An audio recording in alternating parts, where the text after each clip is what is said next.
Au lendemain de son accession au trône de pierre, le nouveau pape a présidé ce vendredi 9 sa première messe avec les cardinaux en tant que 267e pontife. Dans son homélie prononcée dans la chapelle Sixtine, il a attiré l'attention sur les nombreux contextes où la foi chrétienne est considérée comme absurde, où l'on préfère le pouvoir, l'argent et le plaisir. Dans ces milieux où il n'est pas facile de témoigner et d'annoncer l'évangile, la mission est urgente, a-t-il souligné. C'est un récit de notre correspondant Augustin Faye.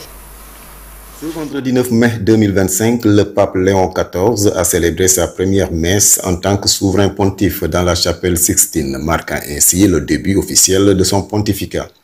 Cette célébration empreinte de solennité s'est déroulée dans un lieu hautement symbolique, puisque c'est dans cette même chapelle que les cardinaux l'ont élu hier.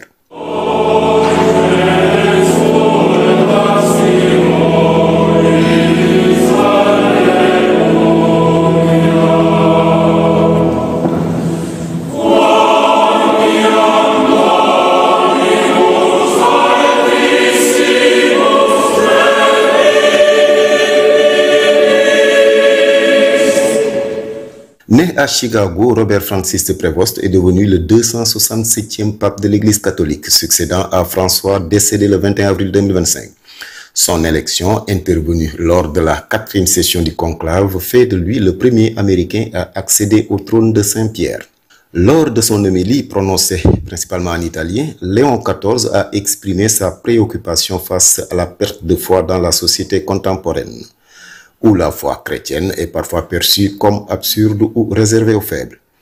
Il a appelé à une redécouverte de la foi face aux défis modernes tels que la crise familiale et le matérialisme. Le pape a également manifesté son engagement envers le dialogue et la paix dans la continuité de son prédécesseur. Il a annoncé qu'il réciterait la prière du Regina Coeli depuis le balcon de Saint-Pierre le dimanche prochain et qu'il rencontrerait les journalistes le lundi. Léon XIV a choisi ce nom en référence à la doctrine sociale de l'Église, notamment l'encyclique Rerum Novarum de Léon XIII, soulignant l'importance du travail humain à l'ère de l'intelligence artificielle. Son pontificat débute dans le contexte du jubilé de 2025 proclamé par François, qui se poursuivra jusqu'au 6 janvier 2026.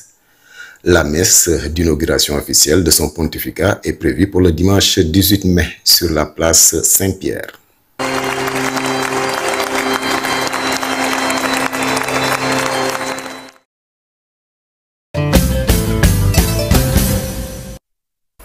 Pape Léon XIV tey jii ci àjjuma ji yëkkati na kàddoom yu njëkk muy mees bu njëkk boo xam ne def na ko mu ne woon ca Italie yu barit bokk na ci kàddu yi mu fa yëkkati ñuy fekki suñu ndaw la ca Italie Augustin Faye ñu déglu ko ci ay leeral.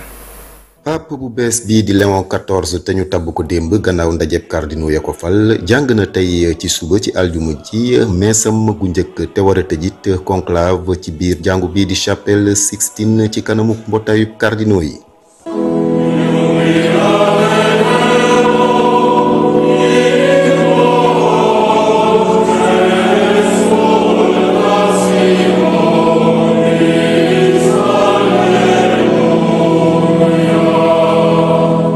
naka noonu pape Léon XIV faram-fàcce na l'évangile bés bi ci xutba mu fàttali li Christ bi waxoon Pierre ni ci doj ba mu doon ci lay tabax jàngoom. ci beneen wàllit mu ñaax chrétien yi ñu gën di doon ay seede Christ bi ci seen dundu gépp. pape Léon XIV delloo na njukkalit pape François bi mu wuutu ak ay njàngaleem. mu yëkkati it ay baat jëmale ko ci chrétien yi ñuy gën di doon leeru àddina te bañ di jaamu am xarale yu yees yi ak i bànneexi àddina. Nominus Vobiscum.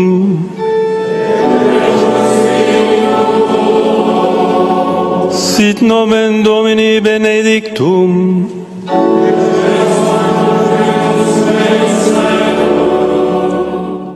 pape bii di Léon XIV ñu gën ko xamee nag ci Robert Francis Prévost am na juróom benn fukki at ak juróom-ñeent te nekk 267e pape bu jàngu catholique.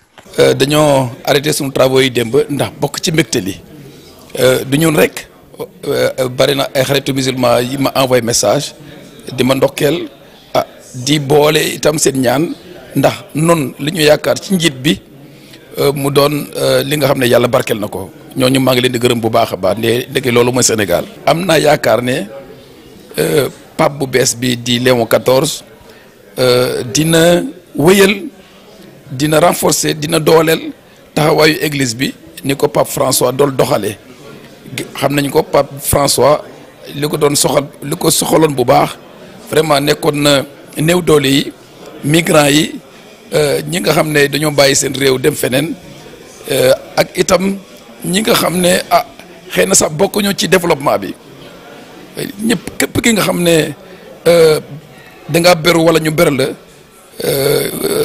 loolu nekkoon na ci mëbëtu Pape François gannaaw loolu itam moom xalaatoon na ci lépp li nga xam ne église bi itam war na ko def ay réforme ndax taxawaayam gën a rafet ci réew yi ci àddina sile bokk na itam naka la ñëpp du rek église bu fexe ba conditions yi maanaam dëkkuwaay yi ak àddina si gën a nekk ci jàmm gën a féex dund bi gën a oyof gën a yomb